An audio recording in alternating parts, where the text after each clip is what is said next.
Bonjour à tous et bienvenue sur ma chaîne Pixel et Vecteur. Aujourd'hui on va parler de Premiere Pro et je vais vous montrer comment on fait pour exporter un projet quand on n'en a plus besoin, mais qu'on se dit qu'un jour on aura peut-être besoin de le rouvrir et donc on ne veut absolument rien perdre. Alors vous allez voir qu'il y a plusieurs possibilités.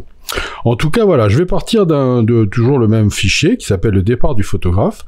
Et si vous voyez, je fais un clic droit et que je fais lire les informations, mon fichier est général, la totalité des rushs que j'utilise actuellement, ça fait 39,44 gigas.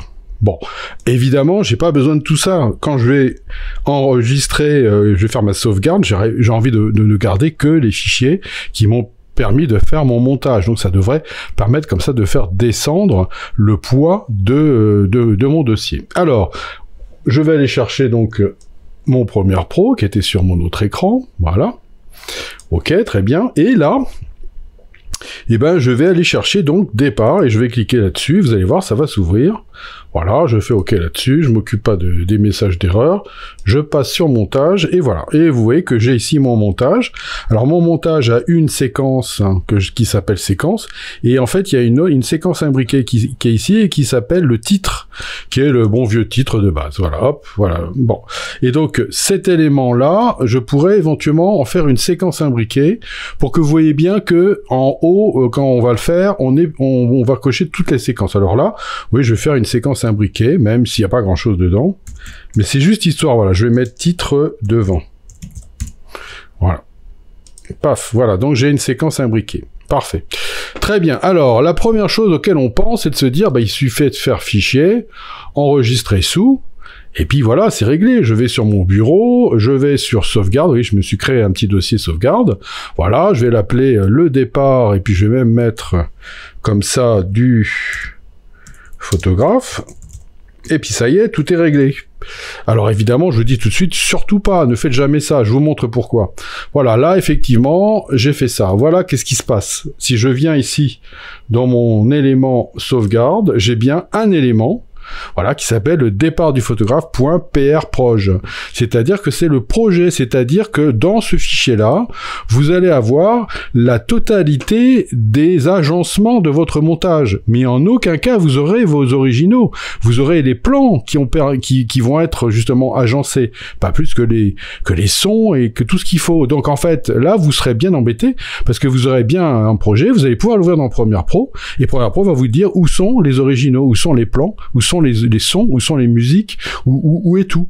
Donc en fait, surtout ne faites jamais ça. Voilà, donc je clique pour le placer dans la corbeille, pour avoir ma corbeille et mon dossier sauvegarde vide, et on recommence. Je rouvre donc mon Premiere Pro, et au lieu de passer par enregistrer sous, je vais passer par fichier, gestionnaire de projet, et c'est ça qui va tout changer. Alors, on va commencer par là. Vous voyez que là, c'est pour ça que j'ai fait une séquence imbriquée là. C'était pour vous montrer qu'ici, il va vous montrer tous les éléments qui vont former votre projet. Il peut y avoir des éléments, donc ça peut être des séquences, ça peut être, ouais, c'est principalement des séquences dont vous n'avez pas besoin. Moi, j'ai besoin de ces deux séquences-là, donc je vais les cocher toutes les deux. Maintenant, on pourrait imaginer qu'il y en a que vous n'avez pas besoin de cocher. La première chose à savoir, c'est est-ce que vous voulez copier les fichiers utilisés dans un nouvel emplacement, ou est-ce que vous voulez les transcoder? On va commencer par les copier simplement. Là, vous voyez, je copie, et quand je fais un copier comme ça ici, vous voyez qu'ici, j'ai un truc exclure les éléments inutilisés, ou pas. Alors, bah oui, on va bien exclure les éléments inutilisés, mais si vous ne voulez pas, vous voulez tout garder, bah évidemment, vous décochez, il n'y a pas de problème. Mais vous voyez, si je décoche, voilà, je fais ça, voilà, et vous voyez qu'en dessous, vous avez inclure les poignées, et quand je coche, c'est toujours pas disponible. Cette fonction-là ne sera disponible que dans le copier et transcoder. Là, vous voyez, on va copier les vrais plans et on va rien faire d'autre. Alors, où est-ce que je vais les copier? Eh ben, je vais les copier dans, et là, vous avez parcourir. Alors, vous voyez, moi, c'est déjà fait, bureau sauvegarde, mais sinon, vous faites parcourir. Et là, vous voyez, je vais aller sur mon bureau, et je vais aller prendre mon dossier sauvegarde, et je vais faire choisir. Voilà. Et comme ça, je vais bien le mettre dans mon... Alors, vous pouvez lui demander qu'il calcule éventuellement la taille de votre projet. Il y a des fois où il calcule, il y a des fois où il n'y arrive pas. Vous voyez que là, il n'arrive pas à me le calculer, mais indéterminé. Et puis bon, c'est pas toujours très fiable. Ça peut vous donner un ordre d'idée, on va dire. Et puis ici, bah, vous voyez que vous avez inclus inclure les fichiers de conformité audio, bah oui, inclure les fichiers de prévisualisation, oui, et renommer les fichiers médias pour les faire correspondre au nom des éléments, bah oui, faites-le. Voilà, ça peut pas nuire, quoi. Bon. Après, est-ce que vous voulez convertir? Vous voyez que là, vous avez d'autres coches, mais elles sont pas disponibles, hein, vous voyez. Donc, vous avez pas le choix. Vous n'avez que 4, je les coche toutes. Voilà, et ce qui m'intéresse le plus, c'est exclure les éléments inutilisés. Donc je fais OK là-dessus, et vous voyez que ça va me faire une copie qui va être plus ou moins rapide en fonction évidemment de la durée de votre projet, et évidemment de la puissance de votre ordinateur. Mais bon bah voilà, si vous avez un projet très long, et vous attendez. Voilà. Et voilà, et ici ça y est, c'est fait. Alors maintenant, si je viens un petit peu voir qu'est-ce que j'ai fait, eh bien, je vais retourner donc dans mon dossier sauvegarde, je vais l'ouvrir, et là, vous voyez que j'ai un élément qui s'appelle copier départ du photographe. Ah, je vais double-cliquer là-dessus, et vous voyez que je retrouve tous mes fichiers avec, vous voyez, j'ai des proxys, j'ai mon fichier de base, MP4, ça c'est, je travaille avec un appareil photo, donc c'est du MP4 en icône, et à côté, j'ai fait des proxys à la base, et vous voyez que je retrouve les proxys, je retrouve des fichiers son, voilà, et je continue, vous voyez que j'ai absolument tout mon projet ici. Et si je regarde bien, je sais pas pourquoi, j'ai plus l'icône. Normalement, j'avais une icône PR. Là, actuellement, je l'ai plus. Je sais pas trop à quoi c'est dû. Enfin, normalement, vous avez peut-être une icône PR mauve que moi j'ai perdu là. Mais ça fait juste deux jours que ça a disparu. Je sais pas. Je crois qu'il y a une mise à jour. C'est peut-être à cause de ça. Mais vous voyez que ça, c'est mon projet. Donc à la base, je devrais pouvoir rouvrir mon fichier par là. Bon, on va regarder, ouvrir avec. Et vous voyez que j'ai bien Adobe Premiere Pro. Alors vous voyez, je passe par ouvrir avec parce que comme j'ai bêta aussi, il y a un conflit. Alors je vais mettre sur Premiere Pro 25 pour que ça s'ouvre vraiment ici. Et vous voyez qu'ici, je retrouve bien mon projet. Alors là, il me dit qu'il y a un fichier qui est un proxy qui est manquant, mais il l'était, hein, donc c'était pas un problème. Voilà, et il l'était déjà avant. Et vous voyez que j'ai bien mon titre et j'ai bien la totalité de mon projet qui est bien là. Ok, donc là, je suis très content. Voilà. Alors, je vais enlever cette séquence-là. Voilà, je l'enlève, je reviens sur ma séquence originale. Et puis, on va regarder un petit peu combien ça pèse. Donc là, vous voyez que la sauvegarde que j'ai faite ici, si je regarde combien ça pèse 8 gigas. Je vous rappelle qu'on était à 24 ou on était à beaucoup plus avant. On était à... Voilà, 39 gigas. Donc vous voyez que là, il a bien pris que les fichiers qui nous intéressaient et il a enlevé les autres. Alors ça, vous voyez, c'est vraiment super. Voilà. Donc ça, déjà, ça vous permettra, vous pouvez maintenant archiver ce dossier-là, enlever le mot copier, mettre le départ du photographe, mettre un numéro, mettre ce que vous voulez. Et ce dossier-là, vous pouvez le mettre sur un autre disque dur, l'envoyer où vous voulez, c'est pas un problème. Les liens sont à l'intérieur du dossier, ça marchera quoi qu'il arrive. Bon, très bien. Donc ça, c'est une première solution. Donc là, vous voyez, je vais refermer ça. Je vais revenir sur, donc, première. Et je vais vous montrer une deuxième possibilité. Et qui va se trouver toujours au même endroit, gestionnaire de projet. Alors vous avez vu que j'exclus toujours les éléments inutilisés. Bon, si vous voulez décocher ça, évidemment votre projet va peser plus cher, plus lourd, puisqu'il va prendre tous les rushs, même les rushs que vous n'avez pas utilisés dans votre projet. Moi, non, je sais que si j'ai choisi ces projets-là, je les referai pas. Donc, c'est pour ça que je garde ça. Là, je vais recocher ma deuxième séquence pour qu'on ait bien toujours nos deux séquences. Mais sinon, si vous en avez 3-4, pensez bien à chaque fois à le refaire. Mais au lieu de copier les fichiers tels quels, je vais les copier et les transcoder.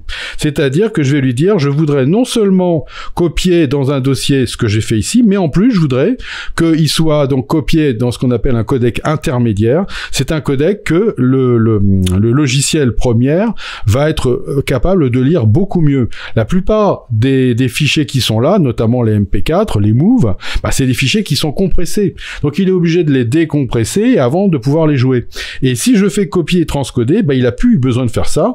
Et en plus, il se trouve dans un format avec un fichier particulier qui est vraiment meilleur pour lui, quoi. Il préfère de loin et ça vous permettra d'aller beaucoup plus vite normalement. Alors ici, vous voyez, j'ai la possibilité de faire un transcodage avec ce format-là, qui est un excellent format. Moi, j'ai pris l'habitude, comme je suis sur Mac, de travailler en QuickTime et de travailler avec Apple ProRes 4.22 et pas le HQ. Je prends le 22 comme ça, c'est bien. À la limite, je pourrais même prendre le Lite.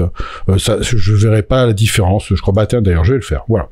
Voilà. Et puis à partir de là, vous voyez que il y a toujours exclure, mais il y a des tas d'autres choses en plus. Et là, vous voyez, vous avez inclure les poignées. Les poignées, c'est l'idée que là, ce qui va se passer, c'est comme vous allez transcoder vos fichiers, il va perdre la totalité de ce qui était avant et ce qui était après l'endroit, on va dire le point in et le point out, ce que vous avez pris, ce que vous allez utiliser pour votre montage. Donc il vous dit, si vous voulez, on peut mettre un peu de gras avant et après le plan pour que si vous avez envie de bouger un petit peu ça, vous ayez la possibilité. Alors là, vous voyez, j'ai mis 25 images par défaut parce que je suis en 25 images par seconde, ça me fait une seconde. Bon, si vous voulez mettre plus, allez, on va mettre plus, mais moi je mets 25, mais je vais mettre 50 exprès pour que vous voyez bien. Voilà, mais je trouve ça un peu trop, moi, mais bon, c'est pas la peine, voilà. Ok, et puis après, on peut convertir les séquences d'images en éléments. Non, on va pas le faire. Inclure les fichiers de prévisualisation, vous voyez que là, ceux-là, ils sont plus accessibles. Vous avez renommé toujours les fichiers médias pour les faire correspondre au nom des éléments. Oui, surtout, parce que sinon, je vais m'y perdre. Est-ce que vous voulez convertir les compositions After Effects en éléments? Non. Et est-ce que vous voulez convertir les couches alpha, conserver la couche alpha? Oui, bien sûr, mais il y en a pas sur cet élément-là. Ok. Donc maintenant que j'ai tout ça, qu'est-ce que je vais faire? Je vais vérifier que je suis toujours bien sur mon dossier sauvegarde. Oui, ça a l'air d'être le cas. Et puis alors on pourrait recalculer, mais bon, vous avez compris que c'était pas évident. Et là, vous voyez, non seulement il va me copier mes rushs cette fois-ci, mais il va aussi les transcoder. Donc il va prendre tous mes rushs et il va donc me les convertir dans un format qui est plus à même de travailler avec Premiere, vous voyez. Et ce serait valable si c'était sur Final Cut ou autre. En fait, ce sont des formats qui sont vraiment des formats de montage. Voilà. Et donc là, vous voyez, ça y est, c'est fait. Donc vous voyez, c'est quand même assez relativement rapide, mais je vous rappelle que c'est un projet qui fait 2 minutes, fait moins de 2 minutes 30. Donc vous voyez qu'évidemment, si vous avez un projet de 2 heures, ça va prendre un paquet de temps. Voilà. Je vais revoir un petit peu qu'est-ce que j'ai ici. Et là, vous voyez que j'ai bien transcodé départ du photographe. Vous voyez que là, je vais ouvrir et que je vais me retrouver avec, vous voyez, la même chose. Je retombe bien sur tous mes rushs, mais vous voyez que c'était des MP4 et là, j'ai mes proxys. Ok, tout va bien. Je vais retrouver le départ du photographe qui est ici. Je vais cliquer et je vais faire ouvrir avec Premiere Pro 2025. Voilà, et vous voyez qu'à côté, je me retrouve bien avec mon format, voilà, pas de problème. Donc là, il me dit toujours qu'il y a la même chose qui manque, mais elle manquait déjà avant. Voilà. Et là, vous voyez que j'ai bien mon titre, j'ai bien tous mes éléments là.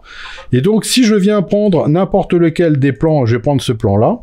Vous voyez que si je viens prendre là et que je tire vers là, vous voyez que je peux agrandir mon plan. Alors, peut-être que là, vous voyez mal. Alors, ce que je vais faire, c'est que je vais sortir cet élément-là, et puis je vais sortir cet élément-là. Voilà. Et je vous disais, vous voyez, regardez, si je tire, vous voyez que j'ai bien la possibilité d'agrandir de 60 images l'image et le son. Je vais le faire de l'autre côté aussi.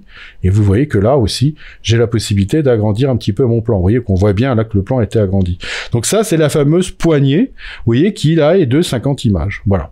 Bon, donc voilà, vous voyez que là, vous avez aussi fait donc une sauvegarde de vos éléments, sauf que là, vous avez non seulement sauvegardé, mais transcodé. Ce qui veut dire que si vous rouvrez ce fichier-là plus tard dans un Premiere Pro ou autre, vous aurez déjà transcodé c'est plutôt pas mal aussi. Alors par contre, combien ça pèse tout ça?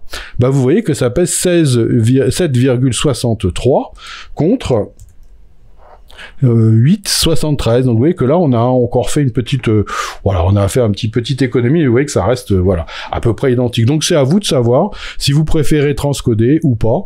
Et voilà, mais en attendant, vous voyez, vous allez bien vous retrouver avec cette fois-ci des dossiers que vous pouvez archiver sans souci. Vous avez absolument tout. Vous voyez vos projets, vos sons, la totale, et vous avez bien évidemment votre fichier donc Premiere Pro qui éventuellement avec les mises à jour, il aura plus qu'à éventuellement à lui dire de convertir dans la mise à jour du moment, mais c'est tout. Pour le reste, ça marchera très bien. Voilà, et écoutez, j'espère que ça peut vous aider pour vos futurs projets vidéo, et je vous dis à bientôt pour de nouvelles aventures sur Pixel et Vecteur.